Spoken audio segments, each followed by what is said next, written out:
What if there was a community that believes it is systematically oppressed due to their inability to attract the opposite sex? Well, such a community does exist, and it's known as the incel community. Now you might be wondering, what exactly is an incel? Incel, a portmanteau of involuntary and celibate, refers to individuals who, despite their desire, find themselves unable to form romantic or sexual relationships. This concept might be a new one for many of you, but it's a reality for a subset of the population who identify themselves as incels. They believe they are marginalized, overlooked, and unfairly disadvantaged in the realm of dating and relationships. Our purpose today isn't to pass judgment but to understand, to delve into the origins of this community, their beliefs, and their perspective on society. So who are these individuals who identify as incels? Let's delve deeper. The term incel, a portmanteau of involuntary and celibate, refers to people, predominantly men, who find themselves unable to find a romantic or sexual partner despite desiring one. Now let's delve into the origins of this term. The word incel was initially coined in the late 90s by an individual known online as Alana. Alana, a queer woman from Canada, created a website called Alana's Involuntary Celibacy Project.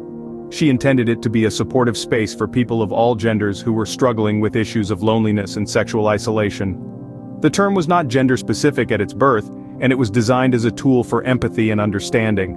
But as the years rolled by, the term started to evolve and morph into something quite different from what Alana had originally intended. It began to be used predominantly by men, and more specifically, by men who blamed their lack of romantic or sexual success on women and society at large. This shift in usage represents a stark departure from Alana's original vision of a supportive and empathetic community.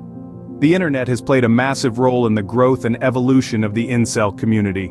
Online forums and social media platforms have provided a place for these individuals to congregate, share their experiences, and unfortunately, in some cases, propagate misogyny and bitterness. The anonymity provided by the internet has allowed the more extreme elements of this community to flourish, often unchecked. From its humble origins as a term coined by a queer woman hoping to foster understanding and support, incel has evolved into a label that is often associated with male entitlement, bitterness, and in the most extreme cases, even violence. This transformation underscores the power of language, the influence of the internet, and the role they both play in shaping our society. The incel community has grown significantly over the years, but what exactly do they believe in? Incels hold a variety of beliefs, but common amongst them is a sense of entitlement to sex, resentment towards those who are sexually active, and a belief in their own unattractiveness. Let's delve deeper into this. One of the most widely recognized beliefs amongst incels is the black pill philosophy. This theory suggests that success in dating and relationships is determined at birth, primarily by physical attractiveness and genetic traits. According to this belief, those who are deemed unattractive are destined to be shunned and rejected by society. A central tenet of the black pill is the concept of the 80-20th rule, a belief that the top 20% of men attract 80% of women, leaving the remaining 80% of men to compete for the remaining 20% of women. This skewed perception of the dating scene fuels a sense of hopelessness and resentment among incels. Such beliefs are not only harmful to the individuals who hold them, but also pose a broader societal threat. They foster an environment of negativity and self-loathing, which can lead to depression and other mental health issues. More worryingly, this potent mix of entitlement, frustration, and perceived victimhood can, in extreme cases, escalate to violence. In fact, there have been several high-profile cases where individuals identifying as incels have committed acts of violence, often targeting women or sexually successful men. These incidents highlight the very real dangers associated with the incel ideology. It is this potential for harm that has led many psychologists and social scientists to view the incel community with concern. Understanding these beliefs is crucial in devising strategies to address the issues underlying the incel movement and to prevent further harm. In sum, the beliefs held by incels are not just a collection of fringe internet theories. They are a manifestation of deep-seated feelings of inadequacy, resentment, and entitlement.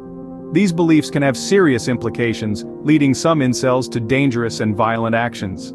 The incel community has been linked to several acts of violence, resulting in the deaths of innocent people. This is a harsh reality that can't be ignored when discussing the implications of incel beliefs.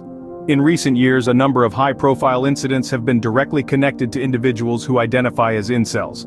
Among the most notable is the 2014 Isla Vista massacre in California, where Elliot Rodger, a self-proclaimed incel, killed 6 people and injured 14 others before taking his own life.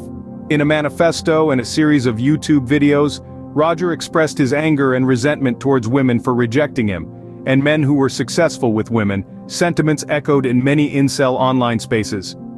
Another tragic event occurred in 2018 in Toronto, Canada, where Alec Manassian drove a van into a crowd, killing 10 people and injuring 16. Before the attack, Manassian posted on Facebook, praising the Isla Vista killer and referring to the Incel rebellion, a term used within the Incel community. These incidents are tragic examples of what can happen when the frustration and anger fostered within the Incel community boil over into real-world violence. They highlight the potential for harm that can arise from this subculture, particularly when its members use online platforms to reinforce their negative worldviews and convince themselves that violence is a legitimate response to their perceived social injustices. However, it's crucial to remember that these violent acts represent the extreme end of the incel community. While the community at large is characterized by its shared feelings of resentment and rejection, not all incels advocate for violence or harbor such extreme views. Many are simply individuals struggling with social isolation and rejection, seeking a community where they feel understood. These acts of violence demonstrate the extreme end of the incel community, but not all incels advocate for violence. While some incels harbor violent tendencies, others are simply seeking a sense of belonging and understanding. It's all too easy to paint the incel community with a broad brush, branding them as a monolithic group. However, like any community, it's far more nuanced. Not all incels are driven by hate or anger. Many are simply individuals grappling with loneliness, social awkwardness, or feelings of rejection. They're seeking solace and understanding in a society that seems to have turned its back on them. In the corners of the internet where incels gather, you'll find threads of conversation that bear witness to these struggles. They share stories of heartache, of feeling invisible, of longing for connection. They offer each other advice, camaraderie, and, at times, a lifeline. For some, this community is a refuge, a place where they can shed the mask they wear in the outside world and speak candidly about their fears and dreams. But let's not forget, these online spaces can also become echo chambers, amplifying feelings of resentment and self-loathing. It's a delicate balance, a tightrope walk between support and toxicity. This is where societal understanding and intervention become crucial. We need to recognize the struggles faced by these individuals. We need to foster dialogue, not derision. We need to promote empathy, not enmity. This doesn't mean condoning harmful beliefs or behaviors, but rather understanding the root causes and addressing them. Think about it. A society that fosters inclusivity and acceptance can help mitigate feelings of alienation. Mental health resources can provide much-needed support. Education can combat harmful stereotypes and promote healthier attitudes towards relationships and self-worth. It's a complex issue with no easy solutions. But by peeling back the layers, by looking at the other side of the coin, we can begin to see the human faces behind the incel label. And perhaps in doing so, we can start to chart a path towards understanding and change. Understanding the incel community can help in formulating strategies to mitigate the harms associated with it. The incel community is a complex and multifaceted one with a wide range of beliefs and implications. We've dived into the origins of this community, tracing it back to its inception, and explored its evolution over time. We've dissected the beliefs that form the bedrock of the incel mindset, and we've seen how these beliefs can manifest in ways both subtle and overt. We've also examined the implications of these beliefs, from the insidious ways they can permeate our culture to the tangible harm they can cause. But we've also looked at the other side of the coin, acknowledging that not everyone who identifies as an incel espouses harmful ideologies. There are those within the community who are simply looking for a place to belong, a place to express their feelings of isolation and rejection. By understanding this community, society can work towards mitigating the harms it can cause and helping those who feel marginalized.